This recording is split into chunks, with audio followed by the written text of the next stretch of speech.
안녕하십니까. 한겨레 TV 크랭크인의 오동진입니다. 안녕하세요. 김영진입니다. 네, 요즘 화제를 모으고 있는 범죄 영화 편입니다. 이거 범죄 영화라고 해야 될지 모르겠습니다만 드라마에 가깝죠, 그죠? 그렇죠. 네, 이웃 사람이 개봉과 동시에 화제를 모으고 있습니다.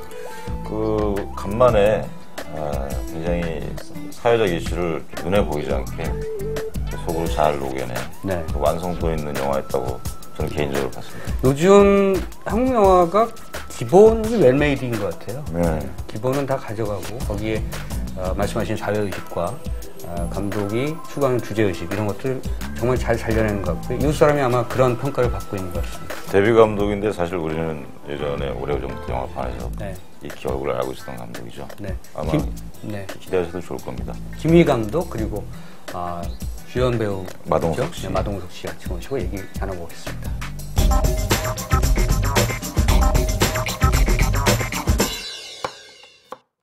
강풀 그 원작은 웹툰은 봤어요? 원작을 본 사람들은 좀 영화가 좀 떨어진다 이렇게 얘기를 하는데요. 나는 꼭 그렇게 생각하지 않고 원작과 같으면서도 다르게 감독이 자기 입지를 잘 살린 영화라는 생각이 듭니다. 나도 전체적으로 일단 드라마가 안정감이 있고 그리고 시각적으로 이렇게 인상적인 장면들, 꽂히는 장면들이 이렇게 잘 감독이 잘 배치를 해놨더라고. 배우들 연기도 굉장히 안정감이 있고. 그래서 아마 이 신세대 관객과 조금 그 중년층 관객이 좀 생각이 다를 것 같은 그런 영화라는 생각이 듭니다. 그리고 오늘 나와서 그런 게 아니고 마동석 씨가 진짜 영화에서 아주 뻔하게 나왔어요. 그렇죠. 네. 그리고 김희 감독이 나는 언제 이렇게 영화를 찍었을까? 난 이 사람을 옛날부터 아는 사람이지만 그러니까. 여러 가지 영화 계기를 많이 했었고 그 우울해 보이는 얼굴에 언제 이런 칼을 갈고 있었을까? 네. 아마 그동안 닦아왔던 그 마음속의 칼이 이번 영화에 다 드러난 것이 아닌가 그렇게 생각됩니다. 만나서 얘기 들어봅시다. 이웃 사람의 김희 감독 그리고 마동석 씨 자리하셨습니다. 바쁘실 텐데 감사합니다. 네. 자, 개봉 초기고요. 분위기 굉장히 좋다고 들었어요. 어떻습니까? 마동석 씨가 대표님이시죠? 예, 지금 너무 감사하게 잘 되고 있는 것 같습니다. 네. 우리 감독님도 얼굴이 좀 환해지셨고, 네, 진짜 감사드립니다. 극장에서 본 경험으로는 영화 보고 나오는데 앞에 그 여성 3명이 나가면서 제대로다 이거 요즘 나온 거 중에 그러면서 답이 없어 막 그러고 나가더라고. 그래서 내가 뒤에서 나오면서 이야 이거 괜찮은데 그러면서 뭐랬냐면 니들은 내용 알고 갔잖아. 난 내용을 몰라가지고 심장 떨려서 죽는 줄 알았어. 그래요. 맞아요. 원작이 있었잖아요. 그래서 저는 그 개봉 과정에서 그 마케팅의 전법을 좀 이상하게 생각했어요. 뭐냐면 원작과의 싱크로율 100%를 맞춘다. 뭐 이런 것들이 많이 나왔더라고요. 그래서 굳이 그 말을 왜 했을까?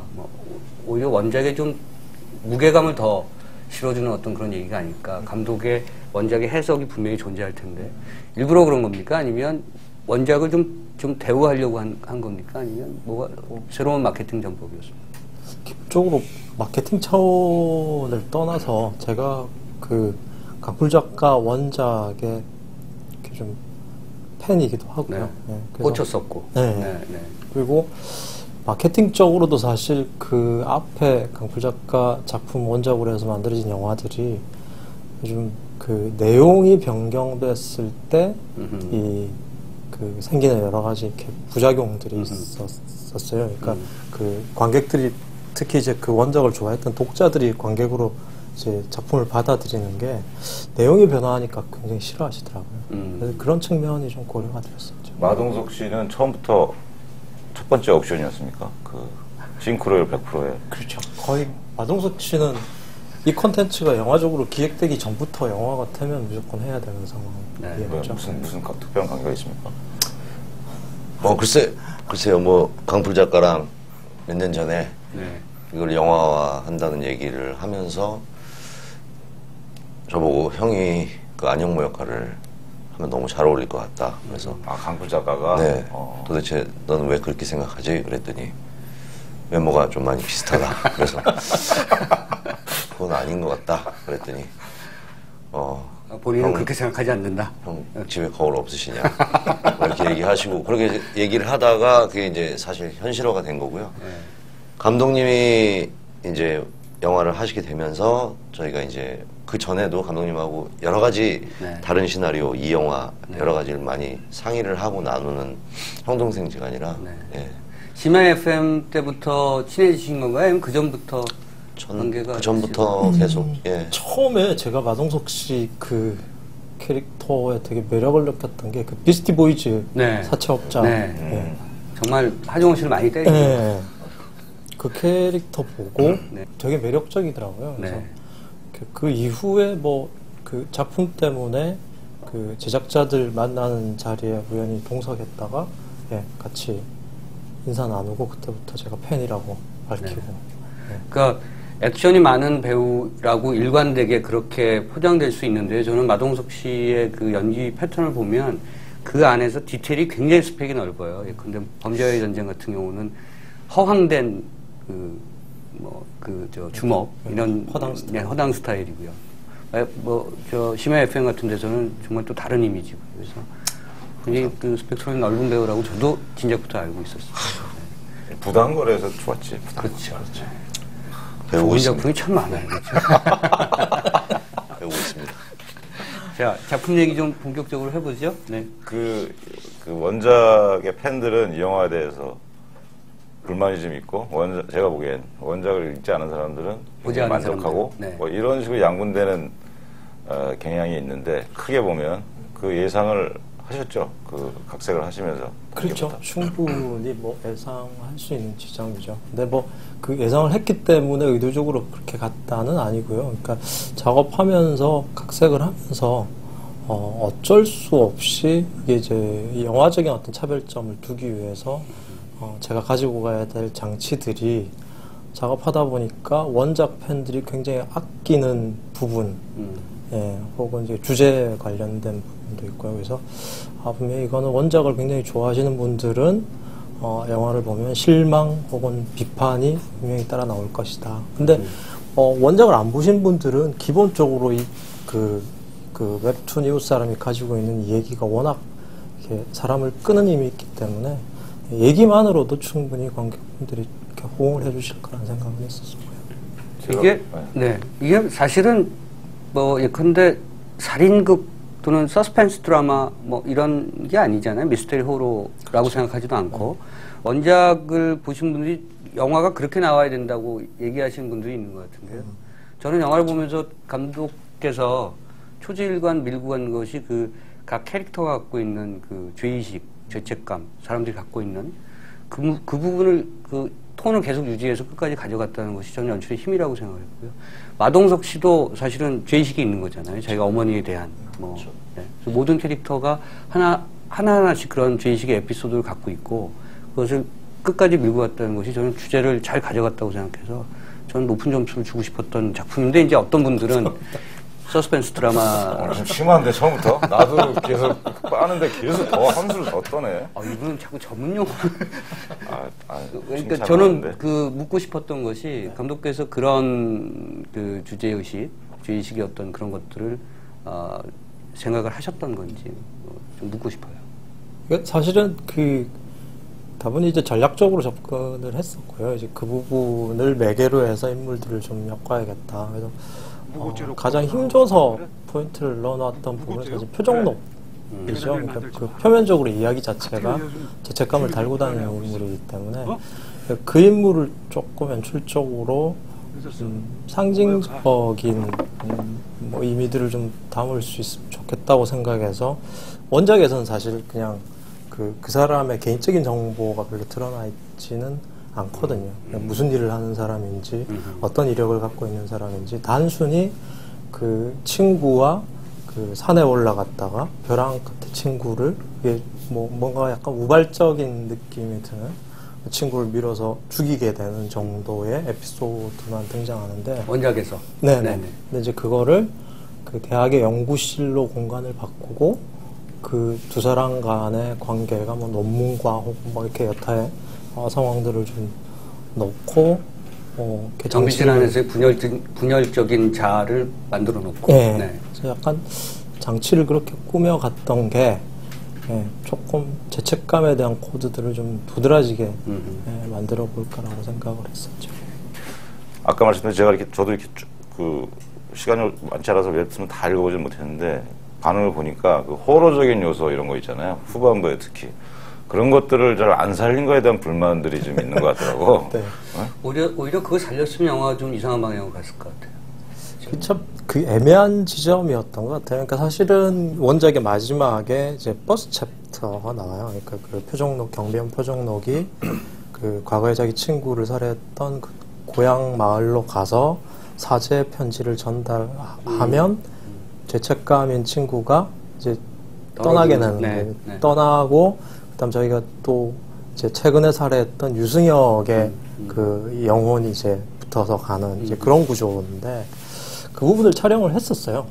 그 전체적으로 왜냐면 그게 그 제가 잡았던 게 어쨌든 좀 드라마적인 그 포지셔닝 장르 포지셔닝 드라마적인 부분이 있었기 때문에 촬영을 했다가 이제 후반 과정에서 이게 그 개봉되는 시기나 여러 가지 맥락들에 대한 고민들 때문에 좀 스릴러적인 그 텐션들을 좀 더 많이 가미를 하자는 내부 의견들이 좀 많아서 논의를 하다가 어쨌든 뭐 그 방향으로 그러면 가닥을 잡자. 네. 근데 이제 그 챕터가 만약에 들어가게 되면 그게 거의 환타지 장면이기 때문에 그렇죠. 이제 앞쪽에 구축돼 있던 약간 이렇게 리얼리티들이 거기가 등장하는 바람에 이제 다 무너질 우려가 있다. 그래서 사실은 이제 그 부분을 삭제를 한 거죠. 네. 김희 감독님은 현장에서 이런 스타일에 조곤조곤 얘기하고 뭐. 네, 정확히 이 스타일로 말씀하시고요. 답답하게. 사실 아까 감독님이 잠깐 얘기하셨는데 그 지금 그 유령이 뒤에 안 나오는 부분에 대해서 사실은 어떤 분들이 그걸 물어보시더라고요. 사실 원작이 있고 웹툰이 나와 있는 거를 영화로 찍는 게 영화를 실제로 하시는 분이 아닌 분들은 좀 궁금해 하잖아요. 네. 그게 어렵냐. 왜냐면 장면이 다 나와 있고 스토리가 있고 있는데 그래서 사실은 이 각색을 맡으시고 나서부터 사실 감독님 굉장히 여러 가지 버전을 예, 있었어요. 사실은. 그래서 저희가 고민을 안 하고 웹툰을 원안과 가깝게 찍으려고 했던 게 아니라 진짜 수많은 고민과 시나리오들을 거쳐서 결국은 최종적으로 감독님이 원안에 가깝게 만드는 게 정답인 것 같다라고 결정을 내리시고 맨 마지막 시나리오가 나온 거고. 예. 다 이렇게 협의하고 논의하고 정말 이 프로덕션 과정에서 배우분들하고 여러 가지 얘기를 많이 하셨군요. 네, 그렇죠. 특히 이번 작업할 때 그 배우분들이 각각의 캐릭터에 대한 그 가이드가 이미 원작에 서 있으니까 자연스럽게 캐릭터에 대한 논의가 되더라고요. 그러니까 뭐 제가 네. 저는 그 취조실에서의 장면이 참 좋았어요. 그러니까 마동석 씨가 그 외삼촌하고 사실은 화해하는 그런 과정인데 정말 오버하지 않더라고요. 그러니까 예를 들면 정말 루틴한 드라마의 어떤 모습이라면 갑자기 외삼촌에 대해서 뭐 외삼촌의 이름을 부른다든가 외삼촌을 부른다든가 뭐 그럴 텐데 그렇게 부르지는 않지만 마음속으로는 그 받아들이는 어떤 그런 톤이었어요. 그래서 그 톤 유지가 굉장히 중요한 부분이었다고 생각하고 그 부분에 대해서 이 마동석 씨 연기가 정말 거기서 좋았다는 생각이 드는데 어땠습니까? 그 장면 연출할 때, 또 연기할 때. 그 처음에 사실은 그 외삼촌과 그다음에 그 마동석 씨의 그 관계를 드라마 타입으로 그렇게 뭔가 정서를 좀 끌어낼 수 있을 거라고 기대하지는 않았었어요. 근데 그 리딩하는 과정에서 그 외삼촌을 정인기 선배님이 해주셨는데 두 분이서 그 리딩을 하시는데 듣고 있는데 정서가 확 올라오더라고요. 그래서 그때 이제 콘티를 좀 수정하면서 이걸 좀 결을 잘 살려봐야겠다라는 생각. 촌스럽지 않더라고요. 네. 다행입니다. 저희가 참 그런 걸 걱정했거든요. 네.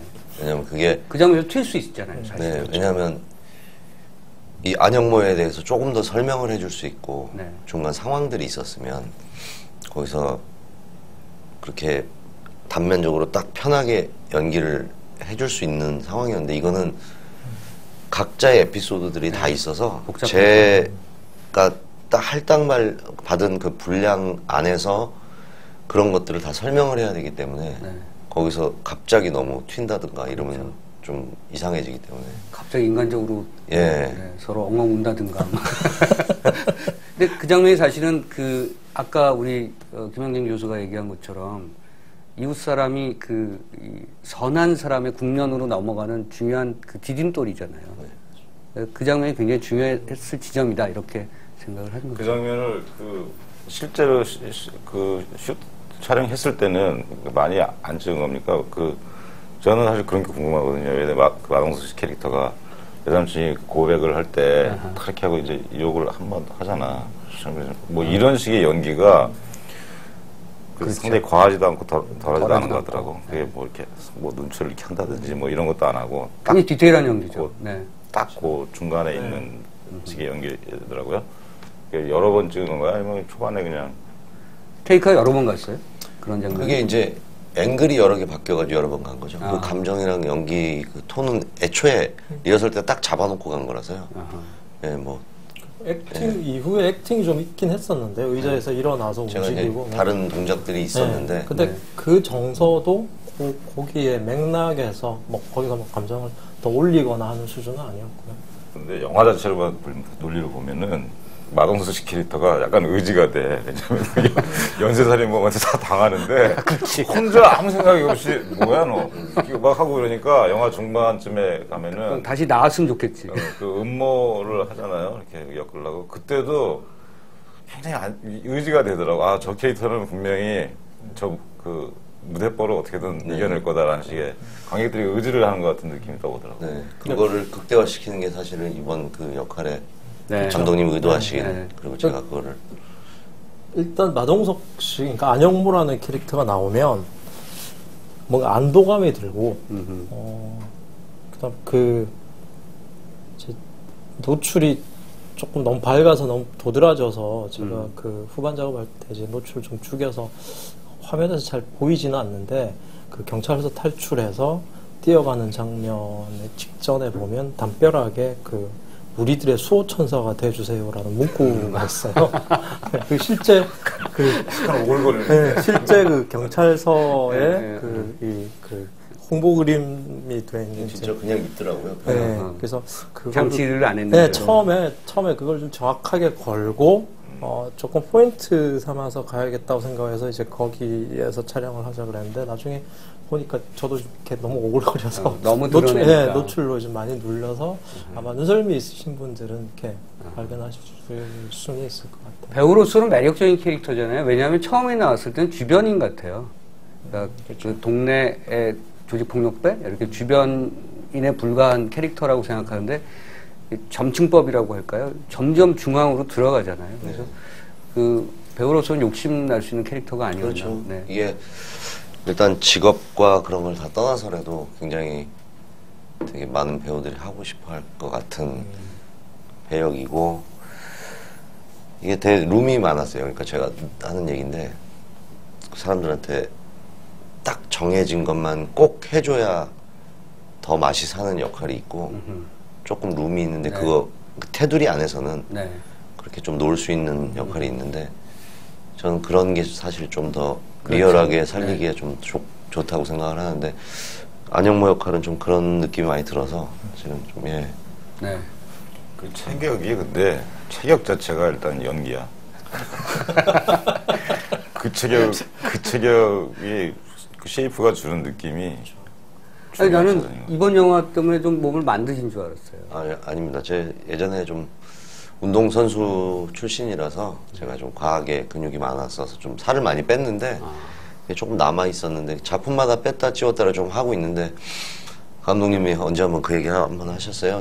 저희끼리 사담으로 이제 한 초반에 영화 초반에 아무도 캐스팅이 안 돼 있고 그러다가 마동석이 연쇄살인범을 하면 어떨까 이런 얘기를 하셨어요.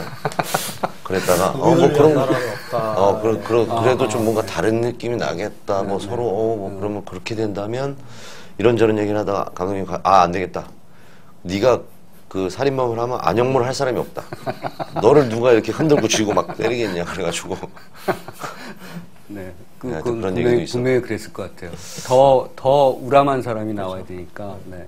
어떤 장면이 제일 이 영화를 진행하는 데 있어서 제일 두렵거나 제일 힘들 거라고 예상했던 것이 있을 것 같아요.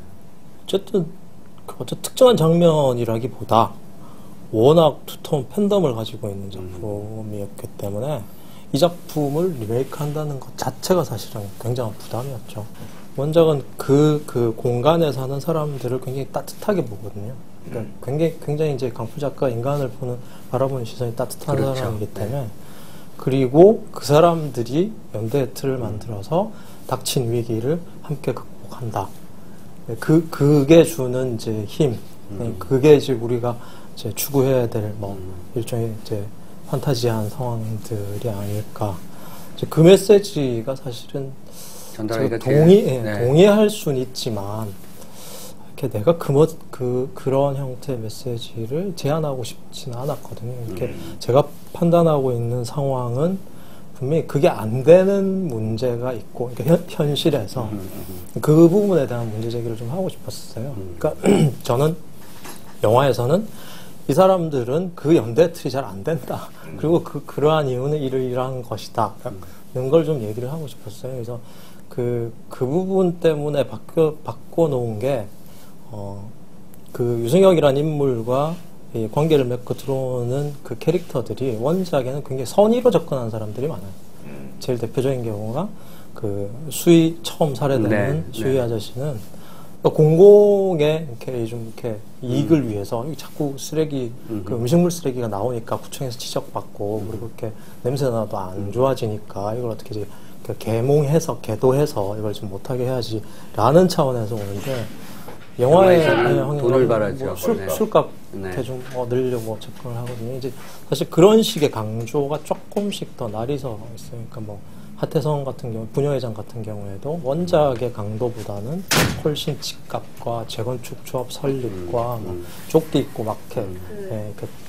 조직적인 이제 활동을 하는 정도. 그러니까 이제 각각의 인물들이 이제 그런 부분들이 좀 강조되어 있는데 그 부분들을 이제 분명히 포인트를 좀 주겠다고 생각을 해서 그리고 그들의 이기적인 목적 때문에 기본적으로 이렇게 연대 틀이라는 게 형성되지 않는다라는 얘기를 하고 싶었는데 그걸 주제를 놀랬던 게 보시는 분들이 또 이렇게 연대 틀이 만들어진 걸로 읽어내시니까 이거 그렇게 읽었잖아요. 아니 근데 그런 측면이 분명히 있죠. 그럼에도 불구하고 사실 우리도 대부분 아파트에 살잖아요.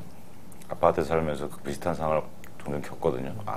아주 자주 겪진 않지만 그거에 비하면은 선의가 부각이 되게 그려져 있어요. 여튼 결과적으로는 연쇄살인마 나오는 영화들 보면 연쇄살인마가 이렇게 약간 그 시민성 장애들을 갖고 소위 사이코패스라고 얘기하는 게 장애인데 뭔가 아우라가 있는 것 같은 그런 느낌을 가지고 있잖아요. 그리고 굉장히 주도면밀하고 전략적이고 치밀하고 경찰이랑 막 두뇌 게임하고 근데 실제 그 연쇄살인마들 특히 우리나라의 연쇄살인마들의 사건 일지를 찾아보면 여기 김성균 캐릭터처럼 그렇죠. 상황에 쫓기죠. 정말 저급하죠. 네. 항상 공격 대상이 약자고. 나만 갖고 그래. 그래서 얘기하고. 그런 느낌을 좀 부각시키고 싶었어요. 네. 그 김성균 씨하고는 연달아서 하는 거 아닙니까? 근데 범죄와의 전쟁하고 좀 반대잖아요. 범죄와의 전쟁에서는 허당이었고 발차기 하려고 하다가 저리가 이거 여기서는 완전 역전됐어. 그래가지고 그 인연이 아주 묘하게 이어지는데 그분하고 호흡은 어땠어요? 편해서 굉장히 지금 범죄와 전쟁 촬영하면서 한 7개월 거의 합숙하다시피 배우더라고요. 같이 출연하는 배우들이 굉장히 편하게 지내고 했는데 김성균 씨 같이 그 전에 퍼펙트 게임하고 범죄 같이 찍었던 조진웅 배우나 김성균 배우나 같이 굉장히 편해서요. 촬영할 때 되게 좋았던 거는 제가 그 사람에 대해서 모르고 몰라야 되는 역할이거나 하더라도 실제로 촬영할 때는 합의란 게 있으니까 소통이 잘 돼야지 되는데 그래서 기본적으로 얘기를 많이 할 수 있어서 굉장히 편하게 잘 찍었던 것 같아요. 실제로 좀 이게 연기가 아닌 형태로 치고받는 경우도 좀 있었던 것 같은데요. 최대한 요새 다 지금 제가 영화들 촬영하면서 대부분 다 감독님들이 이렇게 무술 합 같은 액션을 이제 많이 원하지 않으세요. 대부분. 되게 리얼리티를 이제 되게 중요시 여기는데 그 중에 이제 실제 소위 말하는 개싸움이라고 하죠. 네. 그런 거를 하려면 정말 정확한 그렇죠. 리허설과 정확한 동선을 잊고 감정을 넣어서 이제 해야 되는데 그러면서 사실 좀 힘이 들어갈 때도 있어요. 근데 그거를 연기하다 보면 감정이 생기잖아요. 네, 그래서 그거를 또 어떨 때는 뭐 어디 잡는 부분을 네. 이 사람이 목을 잡았다. 상대편을 안 아프게 어느 네. 정도를 잡으면 네. 이 상대편이 또 연기하기가 그 감정을 또 내기가 불편한 그런 부분이 있어서 정확하게 어느 정도는 해줘야 되는데 이게 과하게 때리는 장면이나 이런 장면은 조심해서 확실히 해야죠. 그래서 안 다쳐야지 또 계속 찍을 수가 있으니까. 이번 영화 보면서 약간 놀랐던 게 여하튼 그 연식은 좀 되시지만 신인 감독 아닙니까? 대리 감독인데 샷 감각이 되게 대단한 것 같아요. 그 클라이막스도 그렇고 클로즈업이 보통 영화에서 보는 클로즈업 사이즈보다 좀 더 들어가더라고. 과감하게 탁 들어가고 그 클로즈업들도 시간을 계속 늘리잖아요. 저 그거 보면서 야 이거 무슨 브라이언 드 팔마 영화 보는 것 같다 이런 생각이 들었는데 그게 상당히 대담했던 것 같아요. 이렇게 클로즈업 팍 넣으면서 시간을 쫙 늘려가면서 그 클라이막스 감정을 끌어내는 거는 연습을 많이 하셨어요? 머릿속으로? 시뮬레이션은? 뭐 특별히 시뮬레이션에 대한 부분보다 사실은 뭐 많은 분들이 그렇겠지만 쭉 봐왔던 영화 가운데 내가 혹시 연출을 하게 되면 해보고 싶은 거. 그 롤모델이 뭐였어요, 그럼? 이를테면 뭐 눈동자 같은 경우에는 블레이드 러너의 장면들. 그러니까 그게 의도적으로 나중에 꼭 이걸 체크해놔서 해봐야지는 아니었던 것 같은데 콘티를 하다 보니까 이렇게 그림 그려진 이후에 곰곰이 정리하다 보면 내가 그 장면에서 굉장히 인상 깊게 봐서 꼭 해보고 싶었던 건데 라는 생각이 들더라고요. 그래서 아마 그런 부분들이 몇 부분 좀 들어갔었던 것 같아요. 여기 약간 그 무서움을 자아내거나 뭔가 스릴을 자아내거나 할 때 샷이 과감하게 들어가더라고. 마동석 씨는 그런 클로즈업 별로 없고 저분은 이게 항상 이렇게 풀쇼트 보면서 그 쉐이프로 우리에게 주는 안도감 위주로 딱. 사실 그 화면이 꽉 차잖아요. 스크린이 꽉 차잖아요. 그 우리 마동석 씨가 나오고. 사실은 그거 자체가 클로즈업이에요. 그 장면이 좋았어. 그 김세론 양이 문희진을 이렇게 살짝 하는데 그게 살이 살짝 이렇게 늘려가지고 딱 이게 이렇게 슬로우 비디오로 보는 것처럼 느낌이 싹 오더라고. 근데 그 장면 촬영할 때 이제 이 아이에 대한 싫은 감정이 아니라 그렇죠. 네. 이 사람의 성격인 건데요. 근데 팔을 내놓고 있는데 그 아이가 이게 신기해서 만질 때 이렇게 쳐다보면서 제가 이렇게 만지지 말라는 식으로 이렇게 툭 한번 해요. 네, 네. 그게 없었어요 원래 근데 약간 느낌에 이게 가만히 이렇게 만지고 있는 거를 가만히 있는 안영모가 너무 이상한 거예요. 모르는 사람이 와서 그래서 이렇게 툭 했는데 거기에 그 세론 양이 네. 그 굉장히 작은 리액션인데 그 리액션을 이렇게 딱 해주더라고요. 그래가지고 그 장면이 왜 또 중요하냐면요. 이 안영모가 마동석 씨가 맡은 캐릭터가 사실은 악인이 아니다라는 것을 보여주는 거거든요. 그러니까 뭐 악하게 행동하지만 그 안에 뭔가 복잡한 에피소드가 있는 사람. 여기도 복잡한 내면의 구석이 있고 뭔가 사연이 있고 아이한테는 함부로 하지 않는다는 것을 보여주는 그런 대목이어서 그래서 그 장면도 굉장히 중요한 장면이었다고 생각해요. 그래서 중심부로 들어가는 여러 가지 어떤 문 중에 하나였다 이렇게 보는 거죠. 그 마동석 씨 캐릭터를 감독께서 그 캐릭터에 대한 애정뿐만이 아니라 우리 마동석 배우에 대한 애정이 많이 기울여진 듯한 느낌도 들거든요. 또 이것도 참 지금 보시는 것과 약간 상반된 걸 수도 있는데 그러니까 안영모는 꼬였어. 이렇게 관객이 좋게 봐주는데 자꾸 아니라고 그래. 안영모는 사실 이렇게 별로 그 커뮤니티가 가지고 있는 룰에 전혀 구애받지 않는 인물이거든요. 그렇죠. 오히려 아웃사이더죠. 그냥 거의 절대 권력자 같은 느낌이죠. 그 룰을 악용하거나 장애인도 아니면서 그렇죠. 주차공간 커뮤니케이션도 주로 돈과 폭력으로 커뮤니케이션을 하는 거고.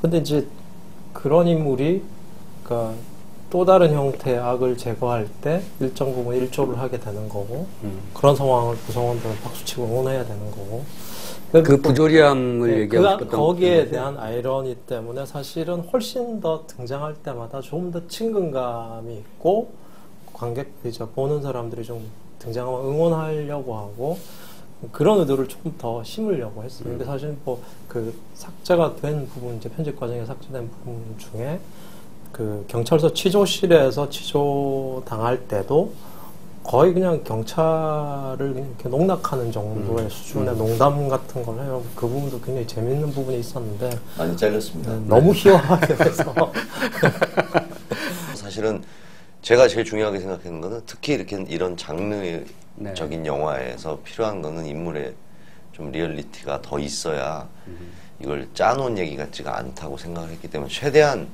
진짜 있는 사람처럼 해보려고 했는데 그 사람들이 실제로 그 제가 아는 뭐 형사분들도 많고 제가 자료가 좀 많이 있는데 어떻게 하다 보니까 그 사람들이 이렇게 항상 무섭게 얘기하고 사람을 겁줄 때도 그런 얘기를 안 하고 무슨 유머 비슷한 걸 은유적인 표현을 많이 쓰세요 사실.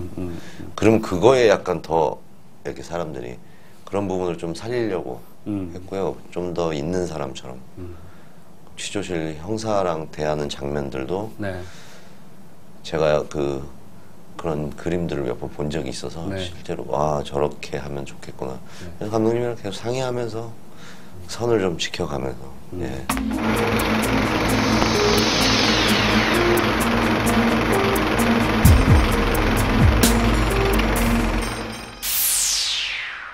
두 분의 이력이 좀 궁금하실 것 같아요. 이제 원래 김희 감독이 사실 이번에 데뷔 감독이긴 하지만 작업 실적이 만만치 않거든요. 뭐 심해 FM 시나리오 각색이신가요? 각본 쓰셨죠? 등등 해운대 등등. 사실은 그 영화계에서는 비교적 정평이 나 있는 그런 네트워크가 있으신 분인데. 윤재균 감독하고 오랜 시절부터 어렸을 때부터 같은 친구분이었고 같이 영화 작업을 또 영화 공부를 했었고요. 부산국제영화제에서도 오랫동안 주요한 역할로 활동을 하셨고 본인이 좀 직접 설명을 해주시죠. 어떻게 여기까지 오게 되셨는지. 원래 감독의 생각이 많았는데 연출해야 되겠다는 생각이 많았는데 우회로를 많이 겪으신 겁니까? 아니면 어떻게? 그렇죠. 처음에 영화 공부를 시작할 때 좀 늦게 학교를 들어갔었어요. 그 연극하느라고 왔다 갔다 하고 뭐 그러느라 뒤에 영화라는 매체에 흥미를 느껴서 25살에 연극영화과 들어가서 공부를 시작했죠. 그게 93년도에 들어갔죠. 그래서 내가 강의 나왔을 때 있었네. 네. 그때 강의하셨죠. 근데 제가 그때 걸어서 뭘 하느라고 거의 한정된 수업만 들었죠.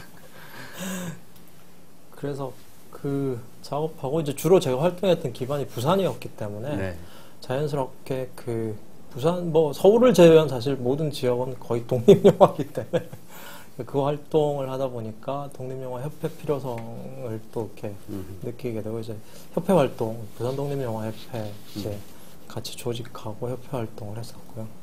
병행해서 이제 부산 국제영화제 일을 같이 하고 영화계 행정가였죠. 어떤 측면에서 보면 조직하고 그런 형태의 일들을 많이 배웠었죠. 그 당시에는 표정이 밝지 않았어.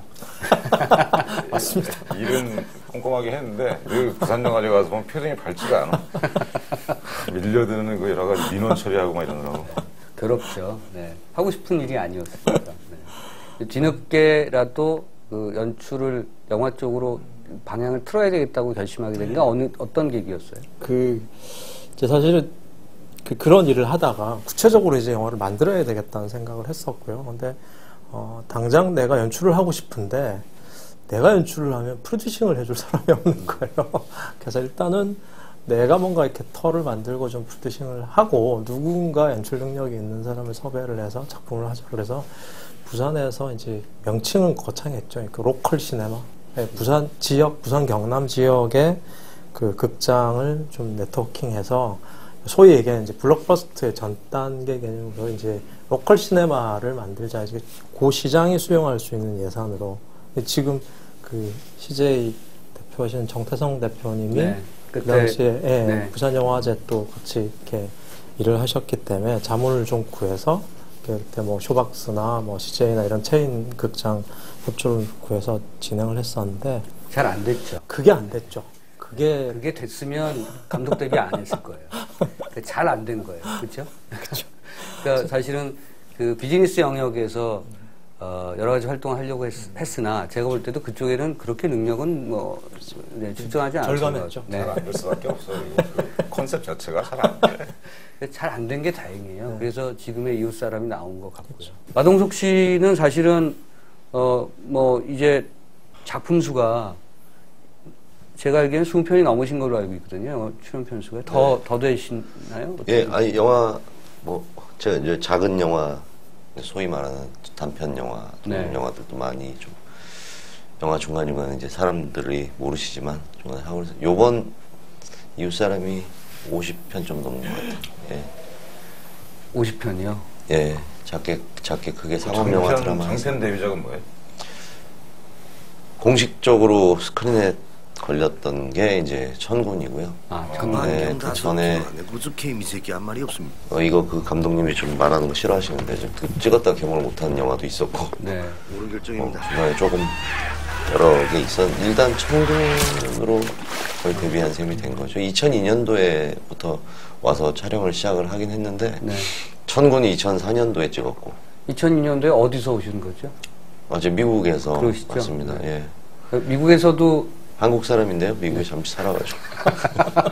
그러니까 미국에서 연기 활동을 하셨거나 연극 공부를 하셨거나 이러신 거예요? 어떻게 되신 거죠? 예, 사실은 그런 공부를 못했어요. 네. 하려고 했는데 네. 이제 고등학교 때 제가 어쩌다가 이제 친구들의 그 속임수에 넘어가서 네. 이렇게 밴드를 하게 됐어요. 그래서 어떻게 하다 보니까 이제 음악에 또 관심이 가서 네. 그때 이제 헤비메탈 밴드에 드럼을 좀 치다가 그때 머리도 기르시고. 지금 외모로 생각하시면 안 됩니다. 저도 그때 좀 이렇게 약간 날씬한 적이 있었어가지고 예. 하여튼 그래서 밴드 생활을 하는데 음악 관련해서 이제 무대를 많이 섰어요. 제가 공연을 많이 하다 보니까 공연하시는 분들을 이렇게 어떻게 만나게 되다가 네. 어떤 선배들이 이제 너 연극 한번 해보자. 그래서 역할을 하나 주셨는데 그때도 첫 연극도 제가 그 동네 불량배 역할이었어요. 네. 그때는 좀 마르고 좀 그랬죠. 예, 그랬는데 뭐 지금이랑 외모는 비슷했거든요. 그래가지고 네. 하여튼 그런 연극과 소소하게 이제 교회 성극이라는 거를 조금 이렇게 경험을 하다가 아 이게 약간 매력이 저한테 좀 있는 것 같았어요. 그래서 자기 길을 찾은 듯한 느낌. 예, 뭔가 이게 실증이 안 나는 느낌? 힘들고 잘 모르겠는데 되게 어려웠어요. 뭐 생각할 것도 많고 뭘 이렇게 끌어낸다는데 이게 뭔 소리인가 막 이렇게. 근데 뭔가 이게 좀 매력이 있었는데 미국 이민 가게 되면서 사실 연기 공부를 좀 하고 싶었는데 어떻게 계속 운동을 뭐 여러 가지를 많이 했거든요. 뭐 이렇게 소위 말해서 네, 이민 가신 밴드도 분들, 하시고, 네. 예, 뭐 바텐더도 해봤고 접시 닦기도 해봤고 옷장사도 해보고 이런 거 저런 거 해보다가 나이트클럽 뭐 기도도 받고 그러면서 운동을 하다가 이게 저의 그 지나친 저만의 승부욕 때문에 꼭 미국 친구들한테 이 운동은 자기네들의 운동이고 동양 사람이 우리한테 약간 많이 부족하다라는 그런 기본적인 걸 갖고 있는 게 되게 싫었어요, 제가. 네. 그래가지고 저희 유학생이나 이민 온 사람들, 한국 남자들도 체육관에 편하게 와서 운동할 수 있는 뭔가 그런 걸 원했는데 제가 이상하게 자꾸 이게 이기려는 그런 것 때문에 너무 오래 하게 된 거죠, 생각보다 운동을. 그래서 뭐 보디빌딩을 하고 트레이너 자격증을 따게 되고 유명 격투기 선수들 트레이닝 하면서 뭐 프로레슬링 선수, 미국 축구 선수 뭐 이런 프로 월드 클래스 정도 되는 운동 선수들 하다 보니까 조금씩 더 일이 많이 생기는 거예요. 네. 그래서 이렇게 하다가 보면 내가 계속 또 하려는 거를 못 할 것 같은 느낌이 들어서 그 전에 한국과 영화 쪽이랑 계속 접촉을 하고 있어서 지금도 현재 한국에 제가 어렸을 때 같이 자라던 친구들이 뭐 영화 쪽 일하시는 분들도 많고 해서 접촉을 하다가 어떤 영화에 캐스팅이 되면서 이제 2000년도부터 본격적으로 나오게 된 거고요. 거의 나오기 한 1년 전에는 저기 LA에 제 친동생도 영화 공부를 하는 친구여서 그 관계자들을 만나면서 제가 오디션을 미국 영화에 좀 살짝 보고 다녔어요. 많이 떨어지고 했는데 네. 그러다가 이제 한국 들어와서 영화 하게 되고 상당히 파란만장하시네 나름. 뭐가 이렇게 많아요. 제가 그 삶의 그 경력이 사실은 연기에다 묻어나시는 거잖아요. 그러니까 거친 역을 하든 아니면 심야 FM에서 약간 모자란 역을 하든 뭐 그 연기 스펙이 생긴 아마 그 삶의 다채로운 어떤 이력 때문이 아닐까 이런 생각이 드네요. 네, 뭐 제가 직접적으로 피부로 예전에 겪었던 일들을 일부러 생각해내려고는 하진 않지만 어떤 뭐 분석을 하거나 어떤 디테일에 대한 좀 연구를 할 때 아무래도 뭐 도움이 되는 게 있을 것 같아요. 그래서 예. 그 좀 불량배 역할이라든가 뭐 조직 폭력배 역할이라든가 이런 것들이 좀 이제는 좀 지겹거나 좀 불편하거나 그러진 않으세요? 네, 저는 전혀 그런 거 없습니다. 예, 왜냐면 저번에 다른 인터뷰에서도 한번 말씀을 한번 드렸는데 이게 직업이 항상 같다고 저는 그게 제 의견이니까요. 배우들 분들 뭐 어떤 분은 이번에 형사 역할을 하시면 다음에 형사 역할을 좀 피하시려는 분들이 있고 네. 저는 캐릭터만 다르면 직업은 별로 상관없다고 생각을 하는 편이고 드라마하고 캐릭터만 다르면 네. 그래서 그리고 제가 뭐 예를 들면 지금 아까 잠시 말씀드렸는데 제가 또 어쩌다가 예전에 히트라는 드라마를 찍고 나서 형사분들하고 많이 친해졌어요. 그때부터 친분을 갖고 있던 형 동생 뭐 서울청 뭐 네. 어디 네. 강력히 형사분들이랑 모임이 있는데 네. 그 모임에 오신 그 형사분들 한 명 한 명이 다 캐릭터들이 다 다르잖아요. 그래서 어떤 영화에서 이 사람이 나오면 좀 잘 어울릴 것 같고 어떤 데는 이 사람이 더 어울릴 것 같고 그러니까 그 취조실 장면이 그냥 나온 게 아니죠.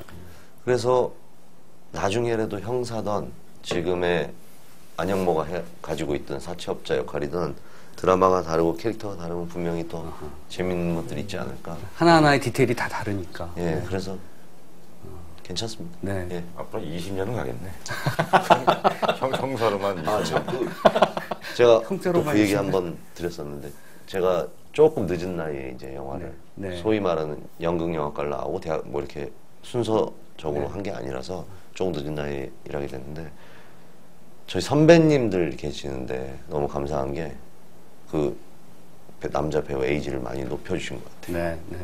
예, 그래서 좀 제가 그래서 운동 마지막 이제 운동을 좀 정리를 하고 배우를 해야겠다 생각했을 때 조금 더 늦으면 데뷔하자마자 할아버지 역할을 하겠다. 그래서 빨리 해야겠다 생각을 했는데 너무 많이 네. 그걸 넓혀주셔서 저희들도 되게 폭도 넓어지고 네. 오래 할 수 있게.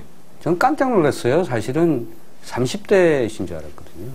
예. 그래서 제가 연령을 확인하고, 생각보다는.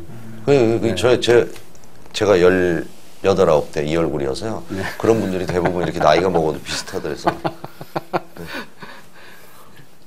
가장 뭐 이번 작품 빼고요. 이웃 사람 빼고, 가장 애착이 가는 작품. 저는 네. 퍼펙트 게임이 좀 많이 애착이 가고 왜냐하면 그게 이제 영화적인 흥행적으로 또 생각보다 안 된 것보다 사람들이 많이 못 본 그거에 좀 안타까움이 있었습니다. 왜냐면 제가 그 연기를 했던 그 박만수라는 그 사람 캐릭터가 제가 연기하고 제가 나와서가 아니라 정말 그 캐릭터가 전 좋거든요. 굉장히 남자들이 되게 공감 많이 할 수 있는 저 얘기 같기도 하고 제 아버지 얘기 같기도 하고 그래서 그 캐릭터가 너무 좋아서 그게 좀 예. 그래서 모든 배우와 모든 감독한테는 그런 목록이 있나 봐요. 나의 가장 사랑하는 저주받은 걸작. 뭐 이런 게 있는 것 같고요. 아마 그런 작품이 퍼펙트 게임이 아닌가 싶어요. 좀 약간 덜 사랑받아서 그런 것도 있을 거야. 아쉬울 때.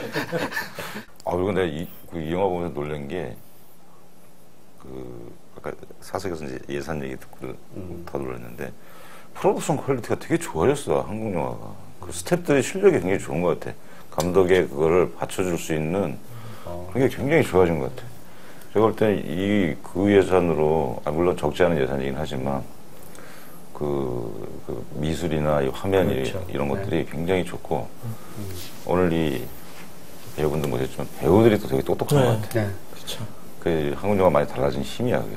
그 배우들 각각의 자기가 갖고 있는 자기 에너지를 최대한 다 끌어낸 것 같다는 느낌이 들고요. 뭐 그게 사실 연출의 힘이죠. 연출이 그걸 끌어냈으니까. 네. 그게 또 원작이 있는 작품들의 특징인 것 같아요. 원작이 있는 작품들 보면 캐릭터는 되게 힘이 항상 있었던 것 같아요. 전체적으로 작품이 어떻다를 떠나서. 근데 김희 감독님 아이템이 많으세요 앞으로 영화도? 쭉 뭐 생각해 오고 있는 것도 있고요. 그랬겠지. 지난 10년에 적어놓았던 것도 있고. 네, 생각이 많잖아요. 밤에 잘못 걸리면 밤새 얘기할 그런 타입이죠. 마동석 씨하고는 앞으로 유의미한 파트너십을 계속 유지할 겁니까? 그렇죠. 네, 뭐 좋은 같이 다니면 좀 든든할 것 같아. 그런 거 있습니다. 부산에 해운대 같이 걸어보고 싶어. 심야에. 알고 보면 그렇게 그 완력을 쓰시는 분이 아니에요. 절대. 완력을 쓴다는 게 아니고 그냥 듬직하다는 거지. 실제 또 몸만 이런 게 아니라 이력이 실제 이 전투력을 갖춘 사람이 격투기 선수 그렇죠. 지도한 사람이잖아요. 굉장히 든든하죠. 그 장르적으로는 어떤 쪽을 좀 뭐 추구할 겁니까? 전 개인적으로는 그 SF 장르를 굉장히 좋아하는데 고민을 좀 더 해봐야죠. 네. 어떤 배우로 남고 싶으세요? 제가 볼 때는 아까 농담처럼 20년 가겠다 이렇게 얘기했지만 저는 그 이상으로 아주 길게 가실 배우라고 저는 생각을 하고요. 제가 사실은 그게 제 네. 그렇게 하고 싶어서 늦어도 배우를 시작하게 된 거고 네. 클린트 이스트우드 우리 선생님처럼 네. 그랜토리너스 찍은 선생님처럼 나중에 올해 영화 하고 싶고요. 제일 그게 목표고 제가 제일 배우로서 탐나고 좋은 말은 제가 국민 배우라는 타이틀은 누구나 가질 수 있는 게 아니라고 생각을 해요. 그래서 저도 나이가 더 많이 경험을 하고 배우고 나중에 더 나이가 많이 들고 영화를 좀 더 알 때 그런 호칭을 한번 들었으면 네. 하는 꿈입니다. 관객들도 사실은 자기와 인생을 같이 하는 오래가는 배우를 원하는 게 맞아요. 그게 국민 배우라는 칭호가 아마 거기서 생기는 겁니다. 나랑 같이 가는 배우. 내가 인생의 여정을 끝까지 가는데 항상 음악에서 볼 수 있고 그게 작은 역이든 큰 역이든 그런 면에서는 뭐 마동석 씨가 인생을 같이 갈 배우가 아닌가. 40대 이후는 관객들이 또 부지런해야 돼요. 계속 영화를 봐줘야 돼. 그렇죠. 네. 30, 40대. 근데 지금 30, 40대 관객들은 그럴 수 있을 것 같아. 제가 추세가 보니까. 근데 왜 퍼펙트 게임을 안 봤죠? 자꾸 그 찔르지 마세요. 지금 잘된 얘기 하고 있는데 자꾸 퍼펙트 게임 얘기하고 있어. 자, 뭐. 이웃사람 잘 되고 있습니다. 네, 이웃사람 아주 잘 되고 있죠. 자, 우리 김희 감독 그 마지막 뭐 소감이나 뭐 한번 들어볼까요? 뭐 전혀 정리하겠습니다. 작품을 만들고 난 이후에 결과에 대한 사실 뭐 기대나 예측은 별로 안 했었었고요. 그러니까 온전하게 작업이 끝나서 내 의도가 좀 많은 사람들한테 일단 보여졌으면 하는 생각이었는데 기대 이상으로 좀 호응을 해주셔서 감사하고 그다음에 이제 그 또 이 작품 속에 있는 여러 가지 이제 문제점들 어떻게든 좀 기회를 잘 만들어서 두 번째 작품을 할 수 있으면 좀 개선해서 좀 더 나은 작품을 만들고 싶습니다. 네. 고맙습니다. 영화 더 많은 그 관객을 모으길 기대하겠습니다. 감사합니다. 고맙습니다. 네, 고맙습니다. 근데 저희는 비교적 40대랑 맞는 것 같아, 합이. 40대랑 맞아. 토크가 돼야 40대랑. 네, 오늘 아마 네. 시청자분들 이렇게 느끼셨을 것 같습니다. 너무 늙은 프로가 돼서는 안 되는데 어쨌든 오늘 두 분과 아주 진지한 토론 여러분들 좋은 어떤 그런 기회가 되셨으면 좋겠습니다. 다음 시간에 뵙겠습니다. 감사합니다. 쑥스러워. 이런 게 제일 쑥스러워. 그래서 이런 거 한다는 얘기야. 죄송합니다. 아니야, 괜찮았어요. 뭐 저희가 원래 취지가요. 그래서 영화 토크도 너무 뭐랄까 이렇게 버라이어티 되는 것 같아요.